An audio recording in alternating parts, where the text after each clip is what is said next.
Bonsoir et bienvenue à cette séance extraordinaire de votre conseil municipal. Dernière séance de cette année, n'est-ce pas? 2017 arrive déjà à sa fin. Donc, bienvenue aux gens qui sont avec nous dans la salle. Je ne sais pas c'est quoi le problème avec les premières rangées, mais bon, vous venez toutes dans le fond, là. Bienvenue également aux gens qui nous écoutent à la maison grâce à la collaboration de Cogeco TV, en fait, Nous TV, de Câble Action. Et maintenant, grâce à la magie d'Internet, là, vous pouvez nous écouter tous en direct. Je vous rappelle également que les séances sont toujours disponibles sur le site Internet de la Ville de Magog. Je vous rappelle que les élus présentent les résolutions de façon sommaire. Si vous voulez le détail, c'est les procès-verbaux, il faut se fier aux procès-verbaux qui sont disponibles après adoption, bien entendu, ici dans la salle et sur le site de la Ville.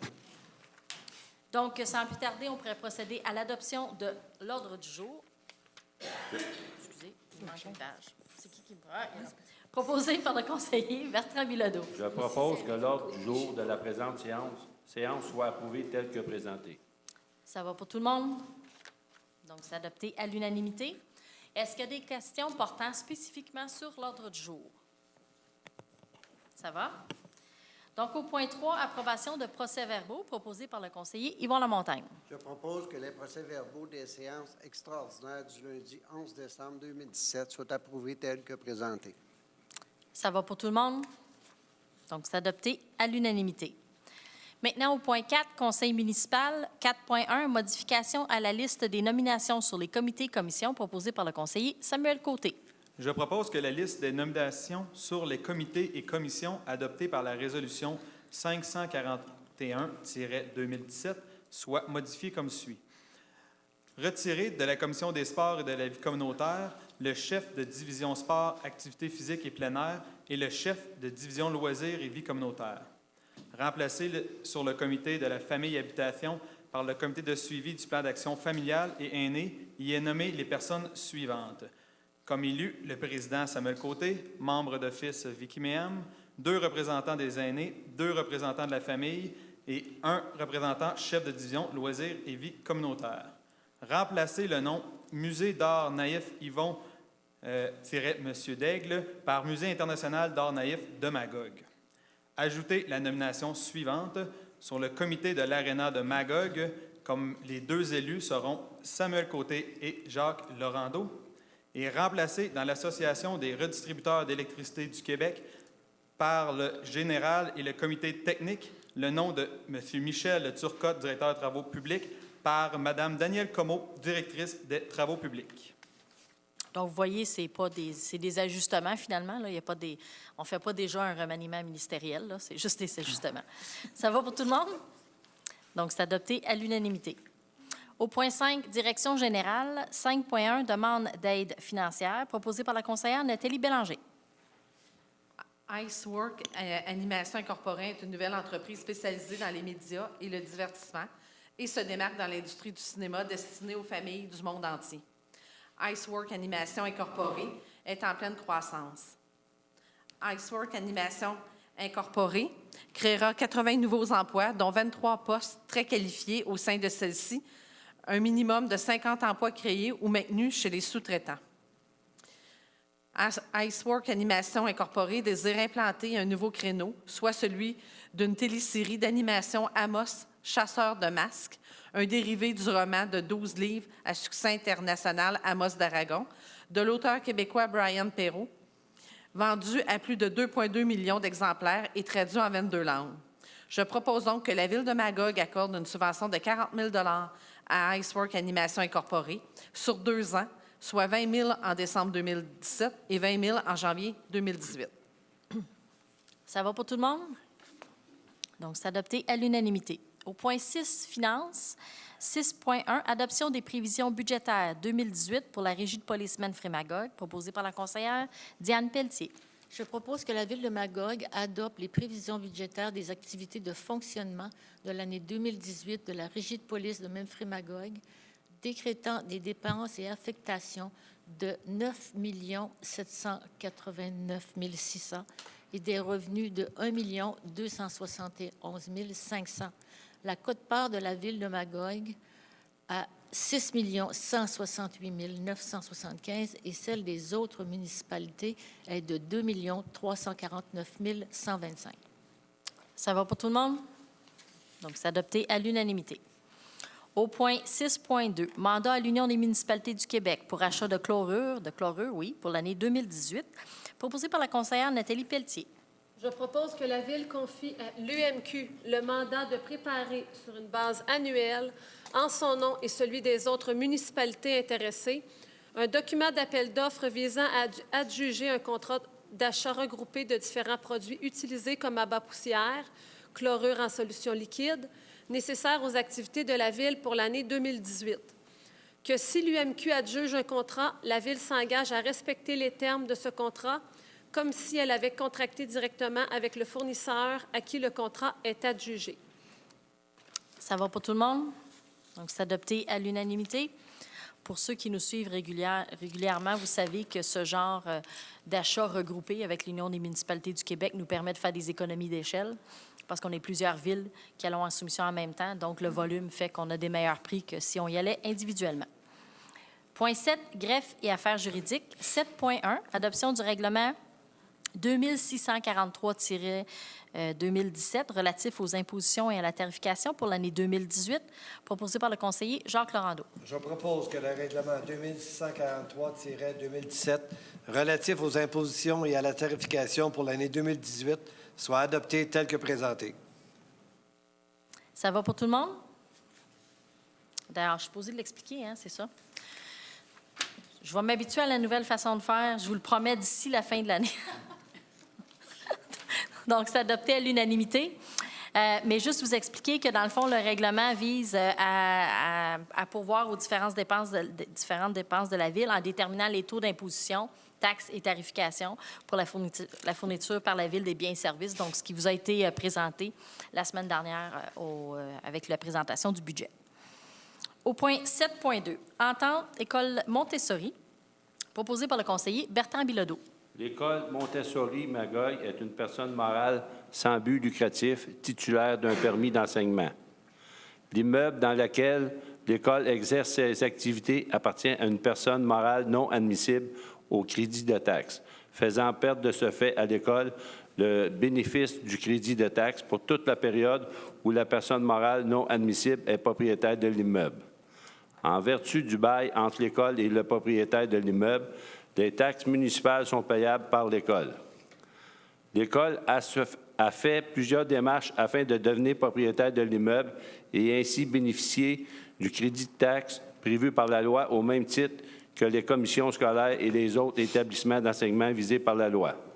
La Ville désire appuyer l'école dans sa mission, ses objectifs et ses projets. Je propose que la mairesse ou la personne occupant le poste de maire suppléant et la greffière ou le greffière adjointe soient autorisés à signer pour et au nom de la Ville une entente concernant l'octroi d'une subvention à l'école Montessori-Magog. Cette subvention équivaut aux intérêts dus sur les taxes municipales impayées, soit 50 632,31 en date du 13 décembre 2017 et jusqu'à ce que le capital sur les taxes dues soit entièrement acquitté, ainsi qu'aux droits de mutation à venir lorsque l'école deviendra propriétaire de l'immeuble. L'entente a pour but de permettre à l'école constituée en organisme à but non lucratif d'obtenir le financement nécessaire pour acquérir l'immeuble dans lequel elle exerce ses activités. Ça va pour tout le monde? Donc, c'est adopté à l'unanimité. Au point 8, ressources humaines, 8.1, embauche d'un opérateur concierge, division sport, activités physiques et plein air, proposé par le conseiller Yvon Lamontagne. Le 2 octobre 2017, le Conseil adoptait la résolution 511-2017 pour l'embauche permanente d'un opérateur concierge, division sport, activités physiques et plein air. Le salarié s'est prévalu de l'article 1208 de la Convention collective pour le retour à son ancien poste de journalier, division parc et espace vert, avec un statut de régulier. Je propose donc que la résolution 511-2017 relative à l'embauche d'un opérateur concierge, division sport, activité physique et plein air soit abrogée et que M. Dadi Cassiala Capé soit embauché comme salarié permanent en évaluation au poste d'opérateur concierge, division sport, activité physique et plein air à compter du 19 décembre 2017 aux conditions de la convention collective et qu'il soit rémunéré à l'échelon 1 de la classe 4 des taux de salaire. Ça va pour tout le monde? Donc, c'est adopté à l'unanimité. Au point 8.2, embauche d'une coordonnatrice division permis et inspection, proposée par le conseiller Samuel Côté.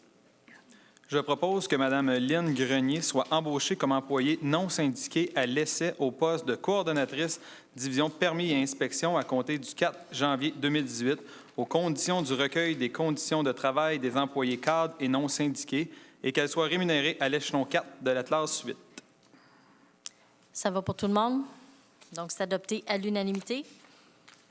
Au point 8.3, abrogation de la résolution 554-2017 proposée par la conseillère Nathalie Bélanger.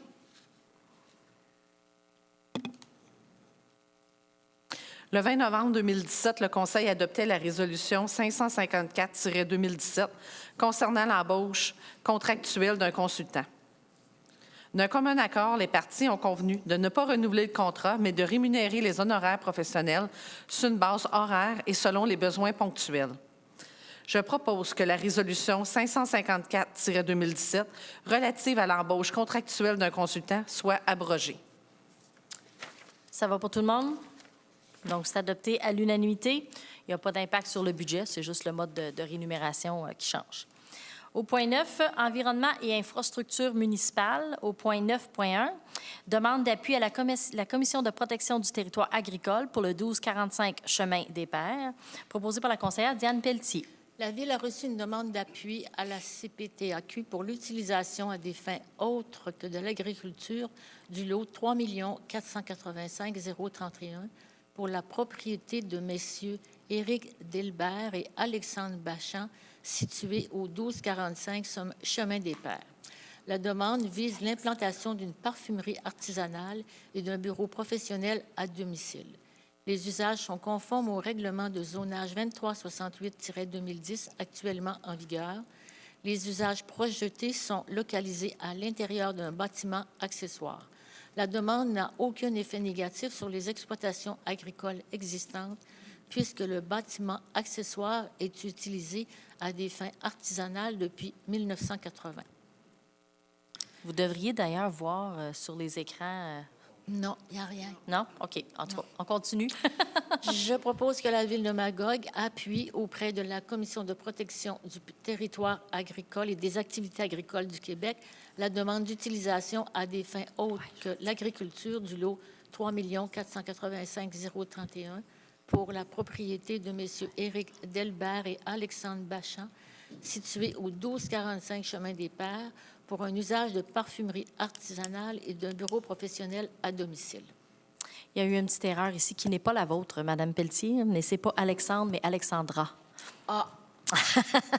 Mais c'est pas votre erreur, mais je tenais à le dire parce que si jamais elle nous écoute, là, Oui. on s'excuse. Donc, ça va pour tout le monde? Ça aurait pu être à l'école. C'est adopté à l'unanimité. Donc, on serait rendu au point 9.2, diverses promesses proposées par la conseillère Nathalie Pelletier.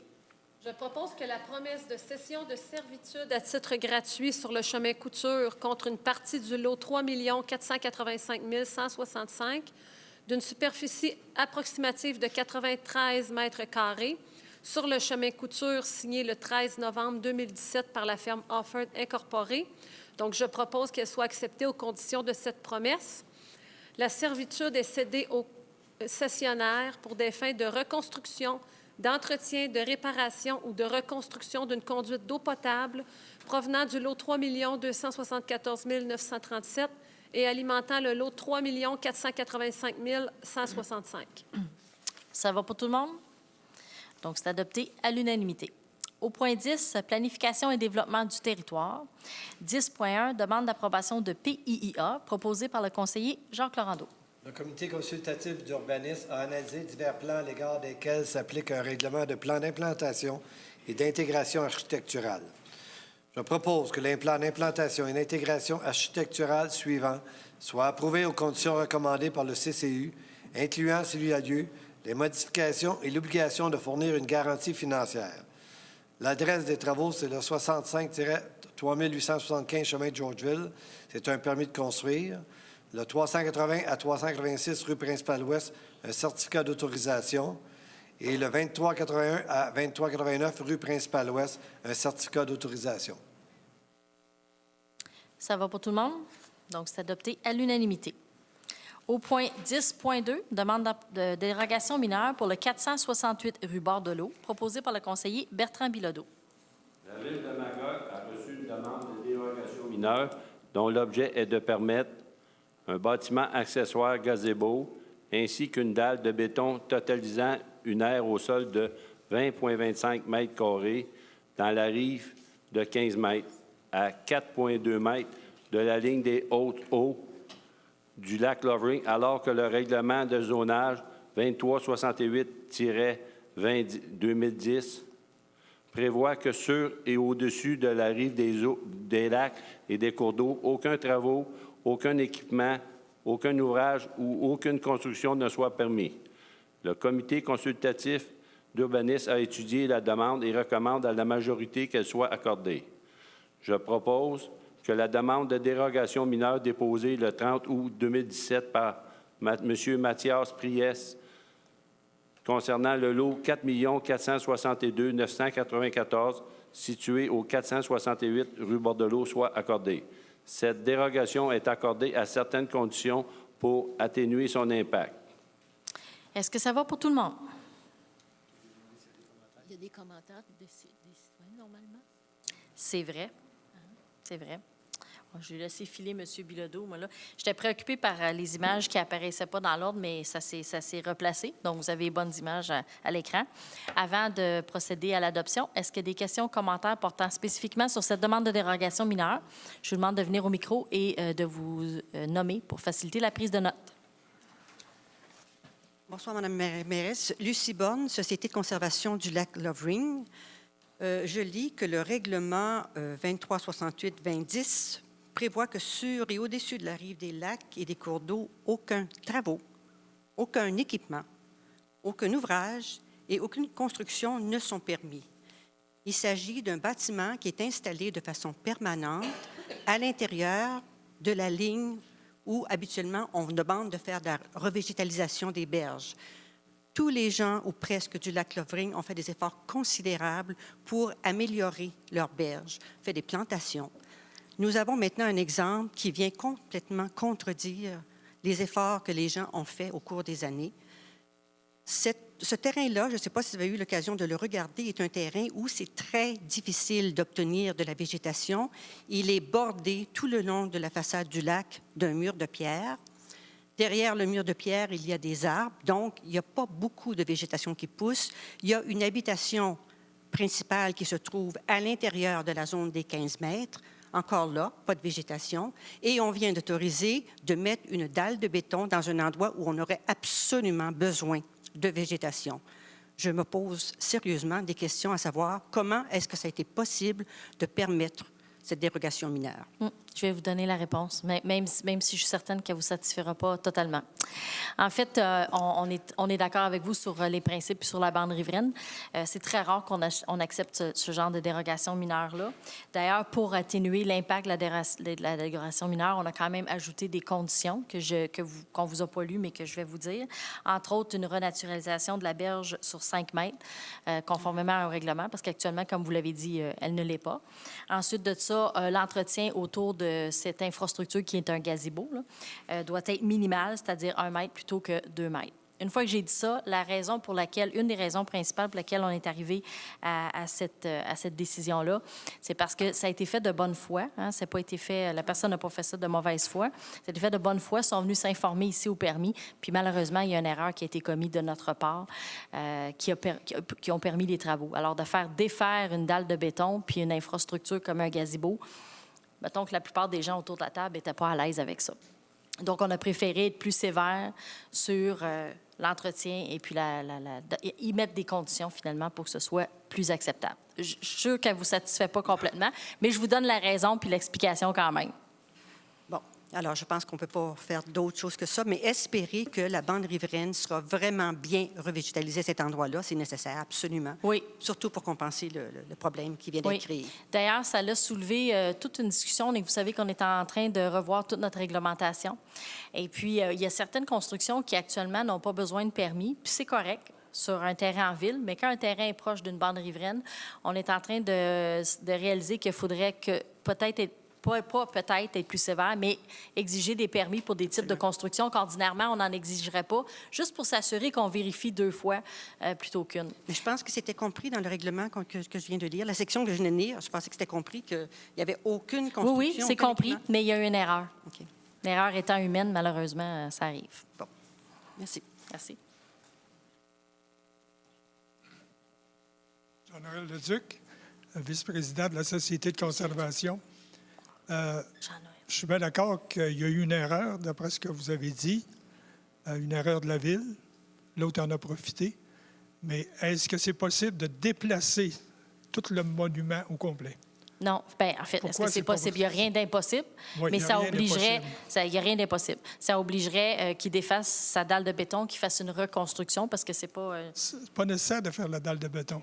C'est juste de prendre la machinerie puis de la reculer. C'est pas 20 par 20, c'est une dalle. C'est lourd, mais ça se déplace. Moi, ce qu'on m'a dit, c'est que c'était une dalle coulée. Oui, Fait que c'est une dalle de béton coulée vous sur voulez le qu'on lui sol. demande de la reculer? Oui. C'est possible. En tout cas, je peux demander à nos gens de vérifier, là, mais ce qu'on nous a dit, c'est que la seule façon de corriger l'erreur, ce serait de la défaire puis de la refaire. Ça coûtera moins cher de la reculer. Si c'était techniquement possible. Mais c'est pas D'après moi, l'information ça que j'ai. l'est, mais là-dessus, vu que la Ville a une certaine responsabilité, peut-être que les coûts seraient défrayés autant par un que par l'autre. Voilà. Merci pour votre commentaire. Mais... Donc, chers membres du Conseil, avant de procéder à l'adoption, je pense qu'il y avait un vote qui était demandé. Donc, Mme Pelletier demande le vote. Je vais faire un tour de table pour savoir ceux qui sont en faveur, mais on retient quand même cette idée-là, parce que si ça se fait tirer sa dalle de béton, on va trouver une solution, mais ce n'est pas l'information qu'on avait. Monsieur Côté? Monsieur Lamontagne? Bien, moi, je suis en faveur. Je me mets à la place du citoyen qui est venu chercher des informations. C'est pas de sa faute à lui si on l'a mal renseigné. T'sais, il a montré sa bonne foi en venant pour avoir les bons renseignements. C'est pour ça que je suis d'accord. Monsieur Bilodeau? Pour. Monsieur Laurando?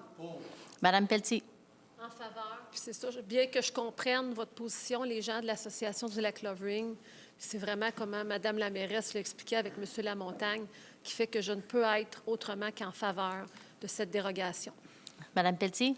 Je suis contre parce que la réglementation sur la protection de la bande riveraine est essentielle à la protection de nos lacs et que pour moi, c'est de la responsabilité de tout propriétaire d'une bande riveraine de connaître la réglementation et de la respecter.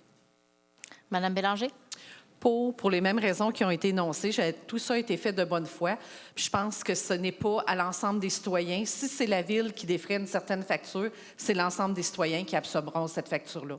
Donc, je ne pense pas que ce soit de mise, cette situation-là. Donc, c'est adopté à la majorité des voix. On serait rendu au point 10.3, demande de dérogation mineure pour le 84 chemin Couture, proposé par le conseiller Yvon Lamontagne. La Ville de Magog a reçu une demande de dérogation mineure dont l'objet est de permettre un bâtiment accessoire, 2 patios en bloc de béton au sol et un mur de soutènement dans la rive de 15 mètres, alors que le règlement 2368-2010 stipule que, sur et au-dessus de la rive des lacs et des cours d'eau, aucun travaux, aucun équipement, aucun ouvrage, aucune construction ne sont permis. Le comité consultatif d'urbanisme a étudié la demande et recommande à l'unanimité qu'elle soit accordée. Est-ce qu'il y a des questions, commentaires portant spécifiquement sur cette demande de dérogation mineure? Vous pouvez poursuivre. Je propose que la demande de dérogation mineure déposée le 26 septembre 2017 par Mme Claudette Gamache concernant le lot 2 823 650 situé au 84 chemin Couture soit accordée. Ça va pour tout le monde? Madame la mairesse, je pense que c'est important d'expliquer ici pourquoi il y a quand même une situation particulièrement différente parce que Oui. le terrain a été complètement... En fait, oui, La c'est ça. réponse, C'est parce que ouais. c'est un terrain qui avoisine le marais de la rivière aux Cerises. Et avec le temps, hein, le marais a pris de l'expansion, puis il se trouve être enclavé par le marais, donc il n'est pas sur le bord du lac ou de la rivière, sur le bord du marais. Fait qu'il se trouve que le pourtour de son terrain, ou presque, on avait l'image tout à l'heure, c'est du milieu humide. Fait que c'est ça qu'on vient faire la dérogation. Sinon, il y avait un préjudice sérieux, là. Son terrain était inutilisable. Au point 10.4, demande de dérogation mineure pour le 534 rue du Ruisseau-Rouge, proposé par le conseiller Samuel Côté. La Ville de Magog a reçu une demande de dérogation mineure dont l'objet est de permettre, dans le cadre d'une opération cadastrale, un lot d'une largeur de 40,21 mètres, alors que le règlement de lotissement 2369-2010 prévoit une largeur minimale de 50 mètres pour un lot riverain et non desservi en zone de type RV. Le comité consultatif d'urbanisme a étudié la demande et recommande à l'unanimité qu'elle soit accordée. Est-ce qu'il y a des questions ou commentaires portant spécifiquement sur cette demande de dérogation mineure? Vous pouvez poursuivre. Je propose que la demande de dérogation mineure déposée le 18 octobre 2017 par M. Jean Rivard concernant le lot 3 637 372 situé au 534 rue du Ruisseau-Rouge soit accordée. Ça va pour tout le monde? Donc, c'est adopté à l'unanimité. Maintenant, au point 10.5, demande de dérogation mineure pour le 18 rue des Berges, proposée par la conseillère Nathalie Bélanger.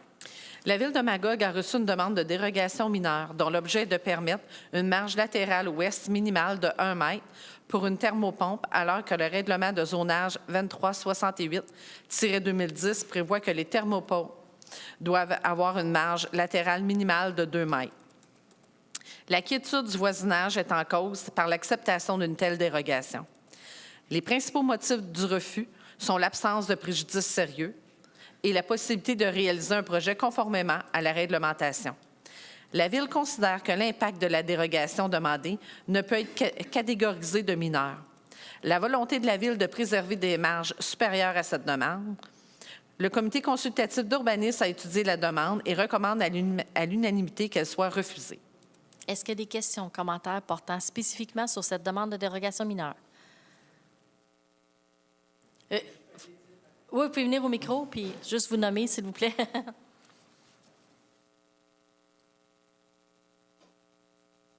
C'est parce que c'est un dossier qui C'est Mme Théroux, préoccupe beaucoup.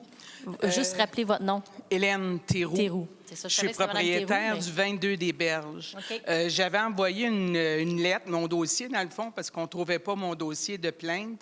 Je ne sais pas si vous avez eu la lettre. Oui. En tout cas, je souhaiterais formellement que ce soit refusé, et puis que ce soit refusé tant pour la quiétude de tout voisinage, comme il disait, puis aussi pour montrer que les règlements, ça a une crédibilité. Il faut qu'il y ait une crédibilité. Si tout le monde fait les travaux avant, s'assurant que ça va être accordé, c'est pas vrai. Il va falloir arrêter de penser ça. Puis je me dis, c'est important peut-être de renseigner les gens sur les règlements existants. En tout cas, je vais y revenir. Oui. Là. Mais je souhaite fermement que vous mainteniez cette décision-là. C'est ça qu'on s'enligne pour faire. Merci beaucoup. Est-ce qu'il y a d'autres questions, commentaires portant spécifiquement sur cette demande de dérogation mineure? Vous pouvez poursuivre. Je propose que la demande de dérogation mineure déposée le 4 octobre 2017 par M. Bernard Junior Dubé concernant le lot 4 461 101 situé au 18 rue des Berges soit refusée. Ça va pour tout le monde? Donc, c'est adopté à l'unanimité. Au point 10.6, demande de dérogation mineure pour le 235 rue Grande-Allée, proposée par la conseillère Diane Pelletier. La Ville de Magog a reçu une demande de dérogation mineure dont l'objet est de permettre un bâtiment accessoire de 9 mètres carrés dans la rive de 15 mètres à 5,3 mètres de la ligne des hautes eaux du lac Lovering, alors que le règlement de zonage 2368-2010 prévoit que sur et au-dessus de la rive des lacs et des cours d'eau, aucun travaux, aucun équipement, aucun ouvrage ou aucune construction ne soit permis. Le bâtiment accessoire remplace une ancienne remise avec des dimensions inférieures bénéficiant d'un droit acquis. Cette remise a été démolie. Le nouveau bâtiment accessoire est construit sur des blocs et peut être déplacé hors de la bande riveraine. Les principaux motifs du refus sont l'absence de préjudice sérieux et la possibilité de réaliser un projet conformément à la réglementation. La Ville considère que l'impact de la dérogation demandée ne peut être catégorisé de mineur. La volonté de la Ville de préserver des marges supérieures à cette demande. Le comité consultatif a étudié la demande et recommande à l'unanimité qu'elle soit refusée. Est-ce qu'il y a des questions, commentaires portant spécifiquement sur cette demande de dérogation mineure? Vous pouvez poursuivre. Je propose que la demande de dérogation... Oh oui, excusez, allez-y.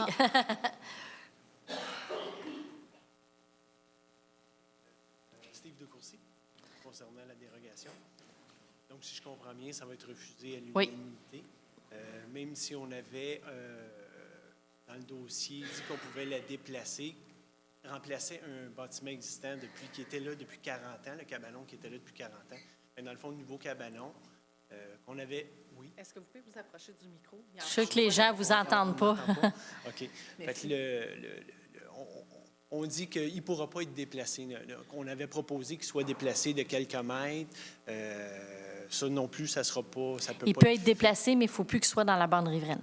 OK. Ça veut dire qu'on est à l'aise avec le fait qu'on va couper des arbres, des cèdres, puis qu'on va creuser pour enlever la canalisation d'eau qui amenait l'eau du terrain à tout le terrain. On est à l'aise avec ça. Bien là, l'histoire de la canalisation d'eau, c'est la première fois que je l'entends, parce que c'est sur des blocs de béton. Je ne comprends pas pourquoi vous êtes obligé de creuser. Parce que l'eau, on prend le moteur pour amener l'eau au terrain, sur les hausses ou tout partout. C'est là qui est. Fait que dans le fond, il va falloir déterrer ça puis déplacer ça avec le cabanon où est-ce qu'on va l'apporter. Oui. Oui, bien c'est ça. Puis je comprends que c'est plate pour vous parce que vous aviez un bâtiment qui bénéficiait de droits acquis, mais le but des droits acquis, c'est que quand c'est terminé, l'usage ne persiste pas dans le temps. Donc, c'est pas quelque chose qui est souhaité, malheureusement. On comprend parce que quand on a été avec le cabanon, ils nous ont dit qu'on n'avait pas besoin de permis. Fait que, ils n'étaient pas au courant de la bande riveraine, ça, je suis d'accord, là. Mais vu qu'ils étaient là depuis 40 ans, on s'était dit, bon... On n'a pas besoin de permis pour un cabanon, mais on doit respecter les bandes riveraines quand même. C'est bon. Oui. Je suis désolée. Vous allez devoir la déplacer. C'est beau. Merci. Est-ce qu'il y a d'autres questions, commentaires portant spécifiquement sur cette demande de dérogation mineure? Vous pouvez poursuivre. Je propose que la demande de dérogation mineure déposée le 28 août 2017 par le mandataire, M. Steve de Courcy, pour Mme Françoise et M. Henri de Courcy, concernant le lot 4 461 061 situé au 235 rue Grande Allée, soit refusée. Et j'oserais ajouter que j'espère que l'information va être donnée régulièrement à toutes les personnes qui ont des travaux sur la bande riveraine, parce que moi aussi, je trouve ça particulièrement dommage que les gens soient obligés de faire des modifications ou se retrouvent dans ce genre de situation où ils l'ont fait de bonne foi, mais que l'information est... On dit toujours que nul est censé ignorer la loi, mais on pourrait faire des efforts pour s'assurer que les gens aient toute l'information. Ça va pour tout le monde? Donc, c'est adopté à l'unanimité. Au point 10.7, demande de dérogation mineure pour le 465 rue du Moulin, proposée par la conseillère Nathalie Pelletier. Madame la mairesse, je demanderai à M. Laurando de le lire parce que, dans le fond, ça a été refusé à l'unanimité par le CCU, puis je suis membre du CCU, donc je me vois mal le proposer, vous comprenez? OK. M. Laurando. Je vais lui donner 10,8, Madame la mairesse. La Ville de Magog a reçu une demande de dérogation mineure dont l'objet est de permettre 3 thermopompes en cour latérale droite avec une marge latérale de 1,5 m, alors que le règlement de zonage 2368-2010 prévoit une marge latérale minimale de 2 m pour une thermopompe. Le comité consultatif d'urbanisme a étudié la demande et recommande à l'unanimité qu'elle soit refusée. Les branchements des thermopompes sont déjà prévus du côté droit du bâtiment et que la relocalisation des branchements entraînerait des coûts importants aux propriétaires. Le demandeur subira un préjudice sérieux si la dérogation n'est pas accordée, car les autres options d'implantation sont très limitées. Est-ce qu'il y a des questions ou commentaires portant spécifiquement sur cette demande de dérogation mineure?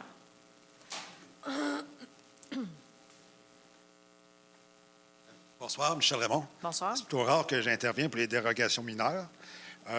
Ma question, c'est surtout que je me pose pas, ni je ne propose pas non plus. C'est juste une question. Ça, c'est la nouvelle, ce qui était le 3 logements, ça, qui était. Juste à côté, oui. Le terrain qui appartenait à la municipalité, juste à côté de la garderie. Bon, ça a été démoli. Oui. Il y a eu un permis de construction d'émis. Oui. Puis lors du permis de construction, on a dû prévoir où mettre les thermopompes. Je serais supposé, effectivement. Mais en fait, ça a été un dossier pas facile. Je vais le dire comme ça. Ça a été un dossier pas facile. Il est sur un très petit terrain. Ça a été difficile de faire fitter. C'est comme jouer à Tetris. Là. Fait qu'on a été très exigeants. Il y a des choses qui avaient été faites qu'on a fait défaire, refaire. Là, vous voyez le résultat d'une chose qu'on s'apprête à accepter, mais pour cette chose-là qu'on s'apprête à accepter, il y a 3-4 autres affaires qu'on a obligé de défaire et de refaire. Mais moi, c'est parce que j'ai de la misère à comprendre ça, on émet un permis de construction, ça prend déjà un délai quand même assez élevé pour juste de l'avoir. Il y a des plans d'architectes qui sont déposés, et puis souvent, on propose la thermopompe à un certain endroit, puis là, soudainement, ça ne marche plus, ça prend une dérogation mineure. Fait que, si les voisinages ne sont pas familiers avec les dérogations mineures, bien, ils risquent de se ramasser avec une thermopompe en dessous de leur châssis. C'est un peu ça que mon questionnement, c'est permis on comprend, je sais ce que c'était, bon, je passe devant tous les jours, là, mais j'ai de la misère à comprendre ça, qu'un nouveau permis de construction, en plus, ça ne soit pas tout réglé lors de l'émission de permis de construction. Bien, en fait, c'est supposé. Mais comme je vous dis, il y a eu des problèmes, il y a des choses qu'on a fait corriger. Mais ce qu'on regarde quand on analyse une dérogation mineure, c'est la question du préjudice sérieux. Autant pour les voisins, comme le cas de la thermopompe qui était très bruyante pour les voisins qu'on fait déplacer, que ce cas-ci où il n'est pas vis-à-vis une fenêtre ou un balcon, où l'aménagement physique du terrain fait en sorte que le préjudice sérieux il est plus au demandeur. Donc, c'est ça qu'on va regarder quand on analyse une dérogation mineure. Bon, je comprends, dans ce cas-là, peut-être qu'il n'y a pas de préjudice pour les voisins, mais il reste que mon questionnement, c'est quand vous faites un plan d'implantation sur une nouvelle construction, surtout une nouvelle construction, une construction existante, on sait que ça peut être différent, là, mais dans un nouveau permis, une nouvelle construction, un plan d'implantation, souvent c'est fait par architecte, que ça ne soit pas été déposé à ce moment-là comme... parce que là, on a un cas de même. Ce soir, on dirait que c'est la spécialité de la Ville d'avoir des mauvais renseignements au permis des constructions. Non, là, ce n'est pas une question de mauvais renseignements, par exemple. C'est une question d'erreur dans la construction. C'est pour ça que je vous dis, il y a des choses qu'on a fait corriger, mais ça, on considérait que ça créait un préjudice sérieux. Vous dites que c'est une erreur de la construction? De leur part, pas de notre part. Oui. OK. C'est ça.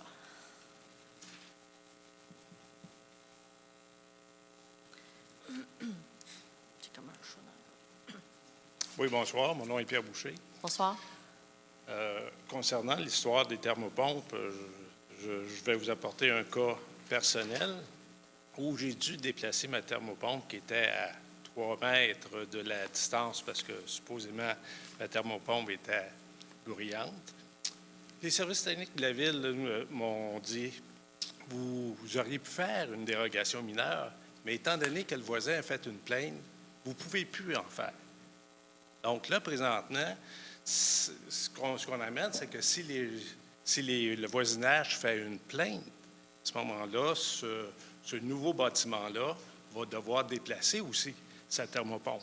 Non, mais même quand le voisin fait une plainte, vous pouvez faire une demande de dérogation mineure. Ça n'empêche pas ça, là. Mais peu probable que vous l'auriez eu, parce que si le voisin a fait une plainte, c'est parce qu'il jugeait que c'était bruyant. Donc, on va analyser, comme j'expliquais à M. Raymond, la question du préjudice. À qui ça cause le plus préjudice?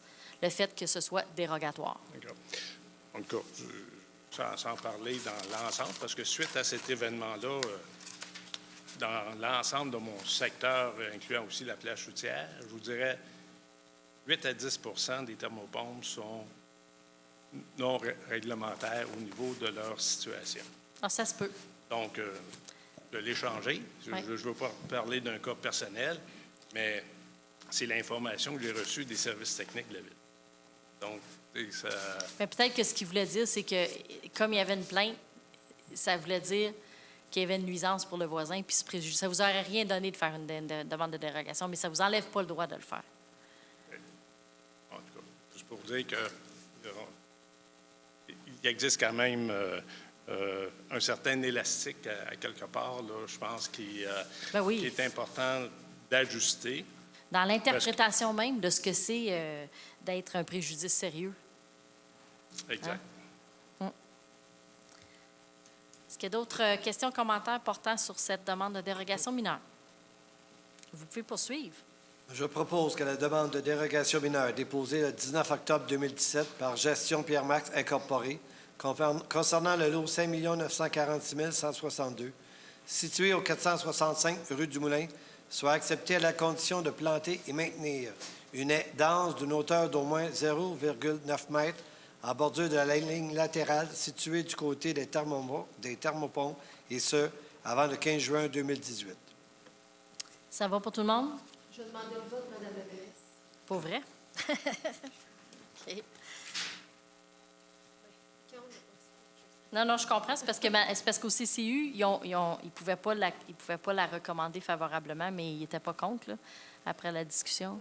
Ils étaient contre, celui-là? Oui, il était contre à l'unanimité. Alors, je vais faire un tour de table. Monsieur Côté. Monsieur Lamontagne. Monsieur Bilodeau. Monsieur Laurando. Madame Pelletier. Contre, j'ai toujours des réticences quand c'est question de s'approcher des voisins avec ce genre d'équipement. Madame Pelletier. Pour. Madame Bélanger. Contre, parce que le promoteur, quand il a présenté les plans, ça ne faisait pas partie des plans, comme vous l'avez mentionné tantôt, et les sorties ont été faites. Donc, on est devant un fait déjà accompli. Et le comité consultatif d'urbanisme avait dit que non, il n'allait pas de l'avant avec ça. Ça va pour tout le monde? Donc, c'est adopté à la majorité des voix. Donc, on serait rendu au point 10.8, demande de dérogation mineure pour le 681 rue Sherbrooke, proposé, puis là, j'inverse, là, par la conseillère Nathalie Pelletier. Bien, c'est ça, vous m'avez demandé de faire. Oui, c'est correct.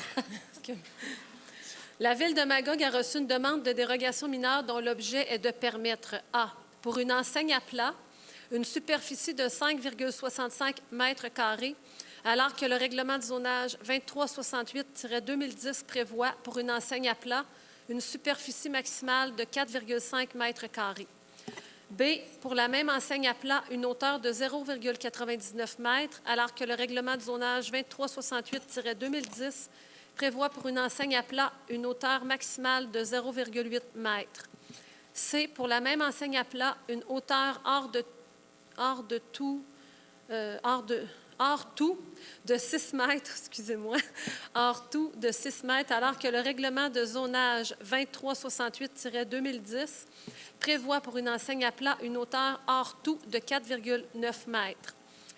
D, pour un logo à plat sur le bâtiment, une superficie de 2,61 mètres carrés, alors que le règlement de zonage 2368-2010 prévoit, pour un logo, une superficie maximale de 2 mètres carrés. Le comité consultatif d'urbanisme a étudié la demande et recommande à la majorité que les objets A, B et D soient refusés. La Ville a reçu de nouvelles informations de la part du demandeur en date du 4 décembre 2017. Le demandeur est prêt à abandonner les objets A et D de la demande de dérogation mineure. Pour l'objet B, le demandeur souhaite une hauteur de 0,87 mètres au lieu de 0,99 mètres originalement demandé. Le demandeur s'engage à respecter la superficie maximale de 4,5 mètres carrés pour cette même enseigne. La hauteur de 0,87 mètres est demandée afin que l'enseigne garde les mêmes proportions que l'enseigne à plat originalement présentée. Le refus d'approuver l'objet B cause un préjudice sérieux au requérant en l'empêchant d'améliorer la visibilité de l'enseigne par rapport à l'architecture présentée. Le demandeur subira un préjudice sérieux si la demande n'est pas accordée pour l'objet C, car il est souhaitable d'améliorer la visibilité de l'enseigne par rapport à l'architecture présentée. Pour les objets A et D, les principaux motifs de refus sont l'absence de préjudice sérieux et la possibilité de réaliser un projet conformément à la réglementation. Je ne sais pas si vous avez tout suivi. Et vous avez vu l'image à l'écran. Donc, on parle ici de grosseur et de hauteur d'enseigne principalement. Et puis, les objets qu'on est prêt à accepter, c'est des choses qu'on va peut-être même modifier dans les prochaines réglementations pour être obligé, pour arrêter des traités à la pièce. Donc, c'est des choses qu'on juge très acceptables sur le nouveau bâtiment de Planète Sport sur la rue Sherbrooke. Donc, est-ce qu'il y a des questions ou commentaires sur cette demande de dérogation mineure? Encore Michel Raymond. J'en reviens encore à mon histoire de permis inspection. Bon, là, il y a une rénovation majeure qui a été faite. Oui. Une demande de permis de construction qui a été faite. Oui. Tout là-dedans, ça a l'air de bien aller. Oui. Mais lorsque vous faites un permis de construction, est-ce qu'il informe les gens de la dimension des enseignes, où les placer? Tout le temps, quand on fait un plan d'implantation, je veux dire, je suis en train d'en faire un, moi, justement, là. Puis, on me semble que ça devrait être indiqué. En fait, oui, mais souvent, les enseignes viennent en deuxième. C'est très, très rare que dans le permis de construction, qui est très complet en soi, qu'on a la finalité de l'affichage. L'affichage, souvent, ça vient dans un deuxième temps, puis on le traite à part, l'affichage, à ce moment-là. Mais oui, ils sont informés. Puis dans ce cas-ci, ce qui était important pour eux, c'était vraiment que la hauteur, parce que vous avez vu sur le dessin à l'écran, c'est que si on exigeait avec nos normes, on n'aurait pas bien vu l'enseigne à cause du petit toit. Là. Donc, c'est des choses qu'on ne devrait même pas avoir à passer en dérogation mineure. On va régler ça quand on va faire la refonte. C'est quelque chose qu'on accepterait là, sans difficulté. Mais tout le temps, revenir à permis inspection. Oui. Bon, les gens, bon, je ne veux pas le répéter, mais ils ont fait une demande de permis. Oui. Dans l'ensemble, l'implantation a été réussie, tout ça. Grandeur de fenêtres, tout ça, bon, les ouvertures. Là, l'affichage... Bon, allez-y, bonne chance pour commander vos enseignes. Nous autres, on verra ça plus tard. Mais souvent, les gens... Non, c'est pas ça que j'ai dit, pas en tout. Non, mais la réalité est pratiquement ça. Non, ce que je vous dis, c'est que le promoteur lui-même présente rarement l'affichage en même temps que le permis de construction. C'est lui-même, souvent, c'est très rare qu'on l'a en même temps. Ça vient après. Mais pourquoi vous ne l'exigez pas? Je ne parle pas de ce cas-là particulier, ouais. Parce que ça va revenir. Parce que ce n'est pas nécessaire de l'exiger en même temps. Mais vous pouvez faire un effort. Le permis d'inspection, c'est la ville de Magog. Si on fait ça, on va encore se faire dire, je vous challenge un peu, M. Raymond, là, mais si on dit, ça vous prend aussi votre affichage avant qu'on vous y mette le permis, on va encore se faire dire, c'est donc bien long et compliqué à Magog. Là. Donc, souvent, ils vont faire, on s'assure que le bâtiment est conforme, la construction, puis après ça, on va parler d'affichage. Mais c'est pas plus dur, d'après moi, de mettre un petit astérix. Quelle est ta dimension de ton enseigne? Quelle hauteur tu prévois la mettre? Je veux dire, c'est pas compliqué à demander, puis ça éviterait peut-être les gens de dérogation mineure. Non, on serait allé pareil, c'est ça que je vous dis. On serait allé pareil. C'est l'effort minimum que je pense que vous ne voulez pas faire, là. Ah, ça, c'est votre opinion. Je vous donne une explication logique, vous avez le droit de ne pas être d'accord. Oui, c'est ça, je ne suis pas d'accord. Est-ce qu'il y a d'autres questions ou commentaires portant spécifiquement sur cette demande de dérogation mineure? Ça va? Vous pouvez poursuivre? Je propose que la demande de dérogation mineure déposée le 23 octobre 2017 pour 9027-0794 Québec Incorporé, concernant le lot 3 142 537 situé au 681 rue Sherbrooke, soit accordée pour les objets B et C et soit refusée pour les objets A et D. Ça va pour tout le monde? Donc, c'est adopté à l'unanimité. Au point 10.9, redevance aux fins de parc, proposée par le conseiller Bertrand Bilodeau. Je propose que dans le cadre de la demande de permis de lotissement suivante, la Ville accepte, au lieu d'une superficie de terrain, le paiement d'une somme équivalente au pourcentage de la valeur inscrite au rôle d'évaluation pour chaque terrain. Nom du propriétaire, les entreprises Madac Magog Inc., lot projeté 6 710 986, montant estimé 369,63 $. Ça va pour tout le monde? Donc, c'est adopté à l'unanimité. Au point 11, il n'y avait pas d'affaires nouvelles. De toute façon, étant donné qu'on en a un en vacances, on n'aurait pas pu en ajouter. Donc, on s'est rendu au point 12, dépôt de documents. Madame la greffière. Pécuniaire de tous les membres du Conseil. Ensuite, le procès-verbal de l'Assemblée publique de consultation du 12 décembre 2017. Ensuite, les embauches du personnel temporaire saisonnier et étudiant du 11 décembre 2017 et du 12 décembre 2017.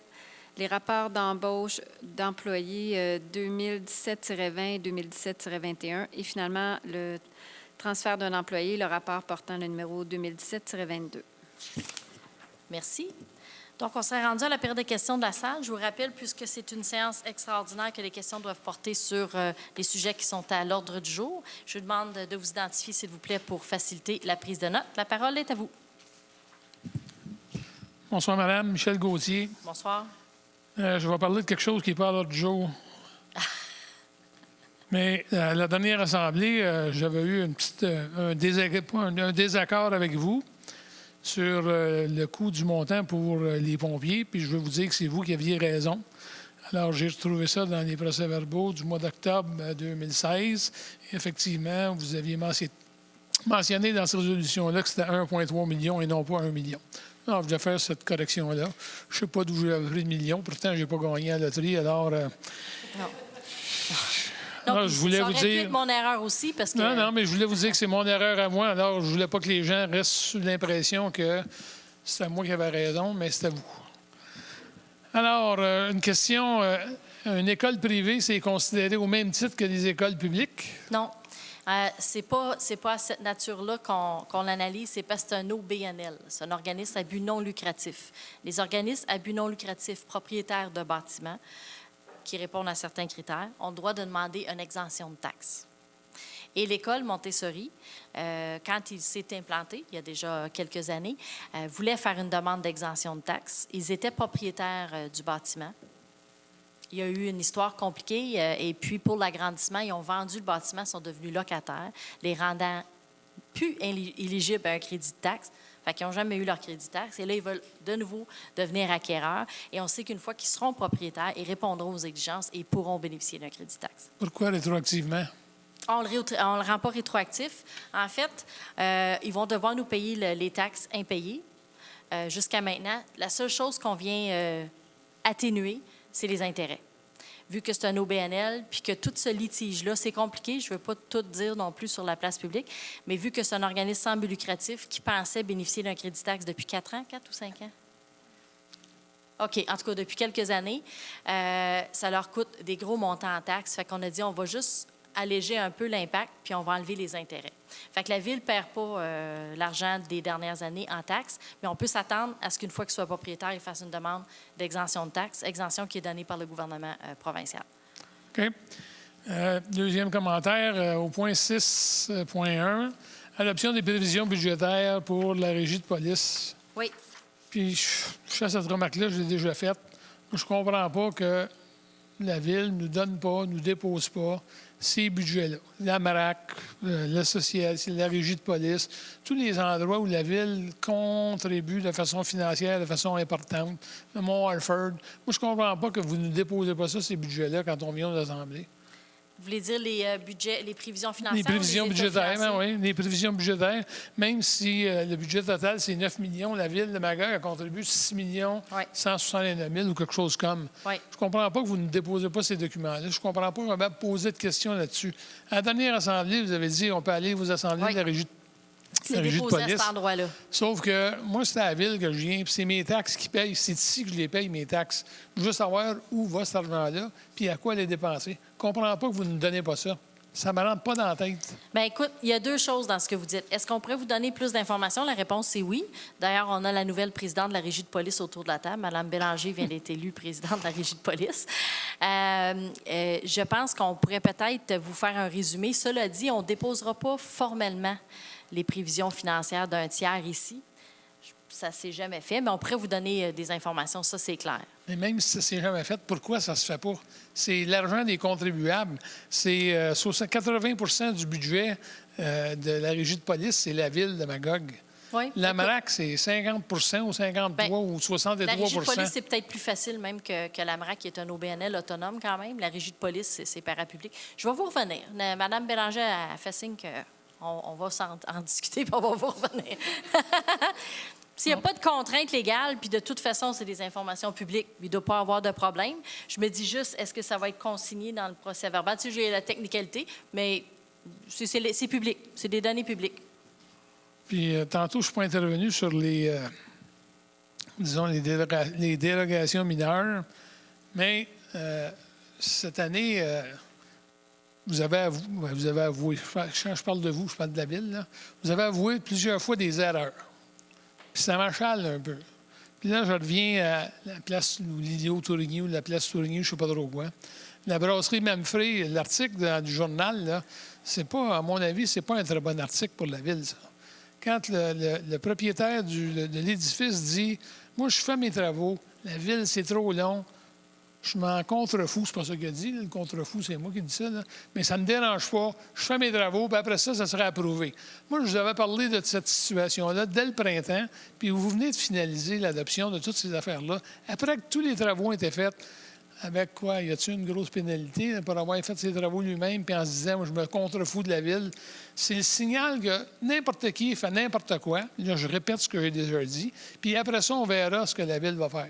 Si on est un gros, pas trop de trouble. Si on est un petit cabanon tantôt, déplace ton cabanon. Dalle de ciment, on ne le sait pas, on verra. Si ça s'étire, OK. Si ça ne s'étire pas, ça va rester là. J'ai de la misère à comprendre. J'ai de la misère à me faire une idée nette sur ces affaires-là. Hey, je vais être d'accord avec vous sur une partie de ce que vous dites. C'est-à-dire qu'il y a des erreurs. On en parle, nous autres aussi. On trouve ça déplorable. Puis il y a des choses qu'il faut qu'ils se corrigent. Puis on est en train de mettre en place des règles pour que ça se corrige. Sans vouloir prendre la défense, on a été très sous-effectifs au niveau des permis d'inspection. Puis on a perdu beaucoup de nos anciens qui sont partis à la retraite. Donc, mettons tout ça dans l'ensemble, on est aussi, ça nous fatigue autant que ça vous fatigue d'avoir des erreurs, parce qu'en plus, c'est moi qui est ici en avant à les défendre et à les expliquer. Fait que j'aime mieux quand il n'y en a pas. Bon, ça, une fois que j'ai dit ça, puis les commentaires dans les journaux, bien ça, je ne commenterai pas parce que ça dépend aussi de la plume du journaliste puis de la façon que c'est rapporté. Mais ce que je peux vous dire, par exemple, c'est que chaque demande est analysée de façon équitable. Ce n'est pas une question d'être gros ou petit, c'est une question de est-ce que la situation se corrige? Est-ce que ça crée un préjudice? À qui ça crée un préjudice? Est-ce que de toute façon, on leur a accordé la dérogation mineure? Puis ça, je vous l'avais expliqué dans le dossier de la microbrasserie. C'est vrai que c'est pas correct de faire des travaux sans demander la permission avant. Vous avez tout à fait raison. Mais on leur a accepté de toute façon cette dérogation mineure pour les raisons qu'on a expliquées. Si on n'aurait pas pu l'accepter, malheureusement, il a pris un gros risque, parce que ça se peut qu'on aurait été obligé de se faire défaire sa galerie. Puis il y a des gens à qui on a fait défaire des choses qui étaient assez imposantes dans le passé.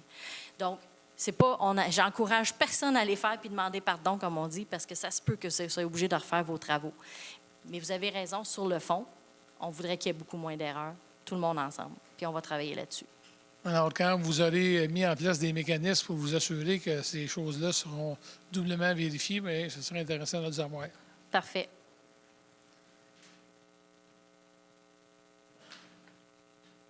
Bonsoir, oui, Pierre Boucher. Bonsoir. Je reviens sur le procès verbal de la semaine passée.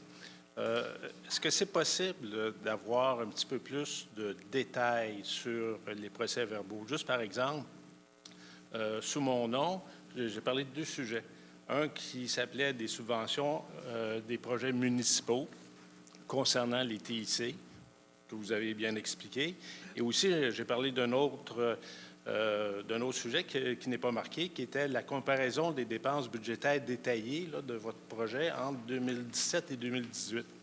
Donc, ça, j'en ai parlé, mais là, actuellement, je ne sais pas si vous en avez parlé au cours de la soirée. Là, je ne crois pas. Ça va se parler plus à la Commission des finances, cette demande-là, parce que M. Gauthier aussi était revenu sur la même demande, fait que c'est peut-être marqué plus en dessous de son nom. Là, je sais pas si... Pour répondre à votre question, on a peut-être fait un oubli. Si oui, on peut le corriger. Mais en même temps, c'est très sommaire. Ce n'est pas un verbatim qu'on fait, là. C'est vraiment des points de forme. Mais si on a oublié quelque chose, on va le rajouter. Donc, les points de forme sont succincts. Si vous pouvez élaborer un peu, ça serait correct. Encore là, même si je ne veux pas revenir sur celle de la semaine passée, mais au niveau du service des incendies, est-ce qu'il y a un partage des coûts, parce qu'on parle de 1,3 ou 1,5 million d'augmentation pour les services, est-ce que les autres municipalités partagent ces coûts-là? En fait, ils partagent. On a des ententes de services avec d'autres municipalités, puis ils paient pour les services qu'on leur offre. Par exemple, on a 5, 6 peut-être, Monsieur Lamontagne le sait par cœur, 6 municipalités qu'on a des ententes, entre autres au niveau de la prévention. Puis à ce moment-là, bien, ils nous paient ce que ça nous coûte pour leur offrir le service. On a des ententes aussi en desserte au niveau d'Offord. par exemple, et là, ils nous paient pour le service utilisé. Donc, c'est des ententes de services qui sont adoptées ici. On vous les présente quand ils sont adoptés, puis ils paient pour le montant du service utilisé. Mais on a aussi un nouveau type d'entente qui est plus de réciprocité, où à ce moment-là, c'est plus un échange de services. On vous expliquait ça, entre autres, sur les bouts de territoire, par exemple, au lac Lovering, de dire, bien, au canton de Stansted, quand il y a une alarme, vous sortez systématiquement parce que vous allez arriver plus vite que nous. Donc, on a des ententes aussi de réciprocité. C'est plus des échanges de services à ce moment-là. Donc, le coût de 1,3 ou 1,5 million, c'est vraiment ce que les résidents de la ville de Magog ont à supporter comme coût. Bien, en fait, c'est pas si simple que ça. Le 1,3 million, il est ajouté sur les coûts totaux au niveau de l'incendie. Puis dans ces coûts totaux-là, il y a une très grande partie de la facture qui est payée par les citoyens, puis il y a les factures qui sont faites aux autres municipalités. D'accord. Concernant la demande d'aide financière au point 5.1, Icework, si oui. j'ai bien entendu, est-ce que, OK, pouvez-vous nous expliquer le 40 000 qui est donné, qu'est-ce que le récipiendaire va faire avec ça? Est-ce qu'on parle d'une création d'une scène? Est-ce qu'il va y avoir une scène de spectacle? Non, non, non. En fait, Iceworks vont faire une production... c'est parce que je cherche mes mots, là. Dessin animé, merci, qui est inspiré des livres de Amos d'Aragon. Donc, on parle plus de création de TI. C'est quelqu'un qui va s'installer dans le quartier des TI. La subvention, c'est à même notre enveloppe maximale de 100 000 On a le droit de donner durant l'année pour les entreprises qui créent de l'emploi. Dans ce cas-ci, on parle de 23 emplois intéressants dans les technologies de l'information qui vont être créés à Magog. Donc, on donne sur 2 ans une aide financière. On ne sera pas les seuls partenaires dans ce projet-là. Je vais leur laisser faire les annonces dans les prochains jours. Il y a beaucoup d'autres partenaires là, qui... nous autres, on arrive à la fin. Là. Dans au point 8.3, au niveau de l'abrogation de la résolution, vous aviez mentionné que c'était le changement de mode de rémunération. Oui. Quel est le montant maximal 15 000. Qui est accordé? 15 000. D'accord. Donc, ça, c'est... Bien. Merci beaucoup. Bienvenue. Bonne soirée.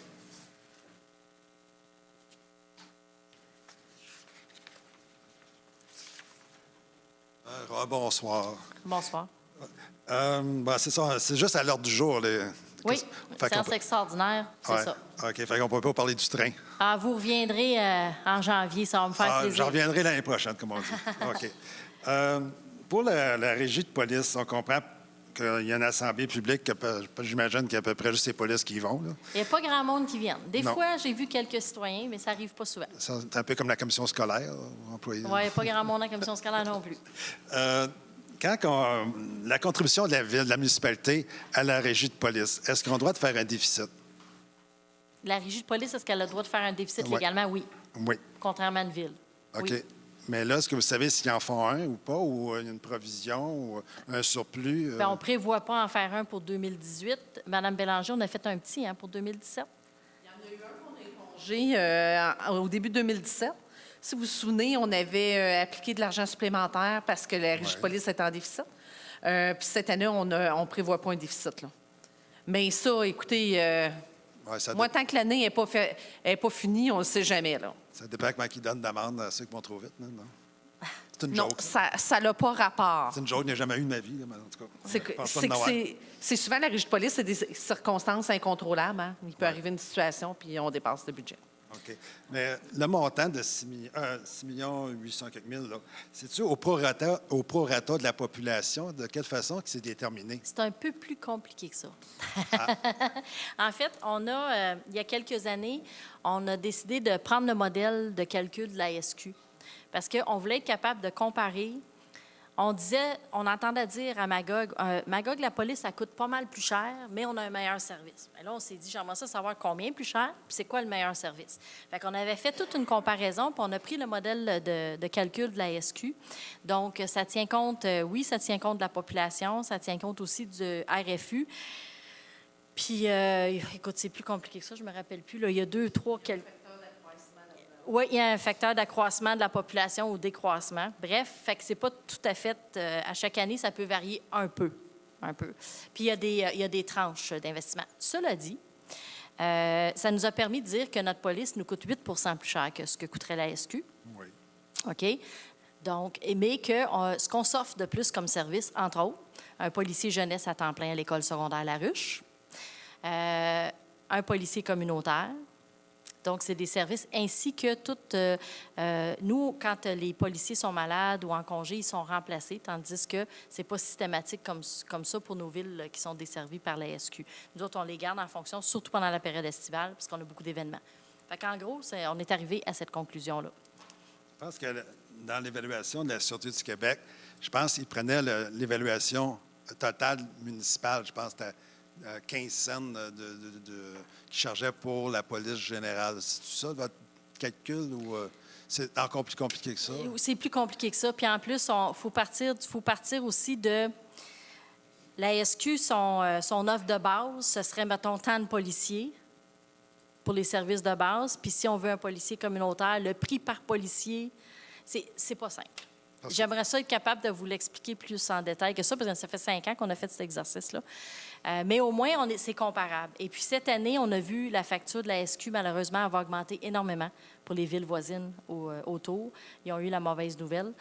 Donc, nous, ça va... Notre différence entre la SQ et la régie de police, ça va être différent. Parce qu'on est quand même, comme on dit, on est bien grillé de police à Magog, ça peut dire. Parce que là, il va y avoir un nouveau poste secteur d'Omerville. C'est en Magog même encore? Oui. Fait que ça, on va avoir un poste de police de Sûreté du Québec. Oui. Mais ils vont faire l'autoroutier aussi, parce que nous, on ne fait pas l'autoroutier. Bon, à l'occasion, non? C'est la SQ, c'est la responsabilité de la SQ. Puis il y a des niveaux de service au niveau de la police. Nous autres, je pense que nous autres, on se limite au niveau 1. Puis il y a tous les autres niveaux, là, les enquêteurs, tout ça, c'est toute la SQ. Leur nouveau bâtiment, ils vont-tu payer des taxes, eux autres? Ou bien c'est un organisme à but non lucratif? C'est des enlieux de taxes. C'est des quoi? Des enlieux de taxes, comme les écoles puis l'hôpital. Fait qu'ils payent 60, 2, 3, 4 Ils ne payent pas 100 Vous évaluez leur bâtiment? Oui, une fois que ça sera terminé, la construction. Ils vont payer peut-être 60 C'est 60 quelques %. C'est déjà établi dans les paramètres du gouvernement. OK. Je peux-tu continuer toujours à l'ordre du jour de l'extraordinaire? Oui, allez-y. OK. Dans les organismes à but non lucratif, on parle justement de cette école-là. Je ne sais pas si c'est ça par cœur. On a-tu une évaluation? Comment c'est évalué? Actuellement, s'ils payent des taxes, il doit y avoir une évaluation, puis le montant des taxes, tout ça? Oui, mais je ne suis pas sûre qu'on le sache par cœur, mais c'est sûr qu'on a une évaluation. Alors, je comprends qu'on peut aller sur Internet, là, mais je n'ai pas eu le temps à soir. On ne l'a pas ici, mais je vais vous revenir. Mais oui, on a une évaluation, puis il est taxé actuellement, le bâtiment. Fait que c'est assez simple. Parce qu'on parle de quand même plusieurs années. Il me semble que c'est 4 ans, mais je ne me rappelle pas. Seulement après 1 an et demi, on ne vend pas de taxes, non? Hein? Oui, mais au début, ils ont payé leurs taxes. Là, c'est les 3 dernières années. 3 ans. Oui. C'est un bon exemple à ceux qui ne payent pas leurs taxes à Magog. On va vous revenir avec l'évaluation. Ouais. Autrement dit, contrairement à nous autres qui payent 15 sur notre arriérage de taxes, eux autres, ils ne vont rien payer. Parce que c'est un organisme à but non lucratif. C'est la décision qu'on a prise pour... Sinon, on fermait l'école. C'est pas compliqué. On peut les étouffer aussi. Là. C'est un choix qu'on a fait. Juste pour les intérêts de taxes, vous fermez l'école. Je vais juste vous dire qu'on essaie de donner un coup de main à une école qui est dans un moment difficile où ils doivent reprendre possession du bâtiment. Parce que moi, je me mets à la place des gens qui payent 15 sur leur arriérage de taxes. C'est pas par plaisir. Là. Non, je comprends. C'est pas des organismes à but non lucratif non plus. Là. Non, je comprends. Peux-tu terminer une autre petite chose? Puis, très brièvement. Puis, dans le fond, la loi ne nous permet pas de... Juste pour finir là-dessus, de toute façon, vous allez revenir tant que je vais être assis ici, puis encore sur la question du 15 mais je veux quand même vous dire qu'on ne peut pas donner de crédit de taxe, nous, à l'organisme. Donc, c'est pas ça qu'on fait. On vient donner une subvention équivalente aux intérêts. Et on ne peut pas subventionner un privé, un particulier, même si on voudrait. On peut subventionner un OBNL, on peut subventionner les entreprises de façon très réglementée, mais on ne pourrait pas subventionner, comme vous dites, une famille qui a de la misère à payer son compte. On ne peut pas. C'est contre la loi. Mais pour revenir au budget, là, je ne voulais pas, quand vous avez mis votre tarif, là, oui. Vous avez mis 15 mais je ne l'ai pas demandé. Là. Non, mais je savais que vous étiez pour venir à un moment donné. Non, mais je savais que c'était une cause désespérée, comme on dit. Là. Bon. Si on reste là-dedans, je veux juste terminer là-dessus parce que ça m'agace. Oui, parce que vous avez pas mal dépassé votre 5 minutes. Là. Ah, ben, l'élastique OK. il s'étire ce soir. OK, pas trop, là. C'est les bâtisses des garderies, là. On a eu 3-4 implantations de garderies. Oui. C'est-tu encore des organismes à but non lucratif ou c'est une compagnie qui a le building, puis est-ce qu'ils payent des taxes? La plupart, c'est des OBNL, c'est des organismes à but non lucratif. La plupart. Fait que les autres aussi ne payent pas de taxes. Ils n'ont pas demandé d'exemption. As-tu demandé des garderies? À ma connaissance, il n'y a pas de garderie qui a demandé d'exemption de taxes. Il y a des organismes, par exemple, la coopérative de solidarité de services à domicile, pour ne pas la nommer, ont demandé une exemption de taxes quand ils ont acheté l'ancien bâtiment du syndicat du textile. Oui, c'est la rue David, là. Oui. Mais autrement dit, les autres garderies pourraient... S'ils répondent aux critères, parce que, comme je vous ai dit, l'exemption de taxes, ce n'est pas nous qui la donnons, c'est le gouvernement. Puis il y a certains critères, je ne suis même pas sûre, peut-être les garderies sont exclues. Je sais que l'hébergement est exclu, mais il y a des catégories d'usage qui sont exclues. Je pense que le fédéral ne paye pas de taxes. Non, le fédéral paye des taxes. Le bureau de poste, il paye des taxes? Oui, des enlieux de taxes, Ah, comme des je vous enlieux de expliquais taxes. tantôt. OK, merci, bonsoir. De rien. Je pourrais prendre une dernière question, s'il y en a, questions, commentaires sur les sujets de l'ordre du jour. Il n'y en a pas. Donc, juste avant de procéder à la levée de l'Assemblée, j'aimerais en profiter au nom de tous les membres du Conseil pour vous souhaiter de très joyeuses fêtes. Profitez-en. J'espère que vous allez avoir du bon temps en famille, repos, plaisir, retrouvailles en famille. On se retrouve en 2018 et je vous souhaite surtout pour 2018 la santé. Quand j'étais beaucoup plus jeune puis j'entendais les vieux, entre guillemets, se souhaiter la santé, je me disais, sont donc bien plate. Ils pourraient se souhaiter l'amour, la richesse, quelque chose. Maintenant que je suis grand-mère, je vous souhaite la santé. Alors, on se retrouve en 2018. Bonne fin de soirée. Et là-dessus, on pourrait procéder à la levée de l'Assemblée par le conseiller Yvon Lemontagne. Vu que l'ordre du jour est terminé, je propose la levée de l'Assemblée. Ça va pour tout le monde? Donc, c'est adopté à l'unanimité. Merci. Bon retour à la maison.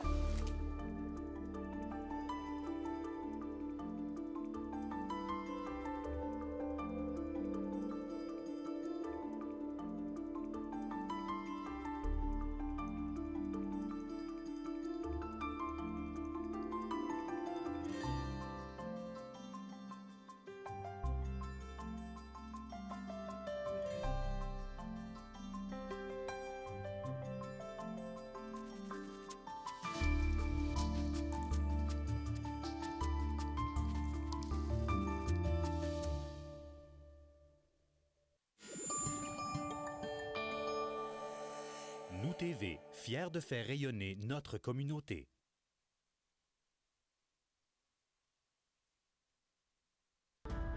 Nous TV est plus qu'une chaîne de proximité. Pour le contenu local, c'est notre chaîne à nous. Des reportages qui nous informent. Des émissions qui nous ressemblent. Qui nous touchent. Qui nous rapprochent. Nous TV,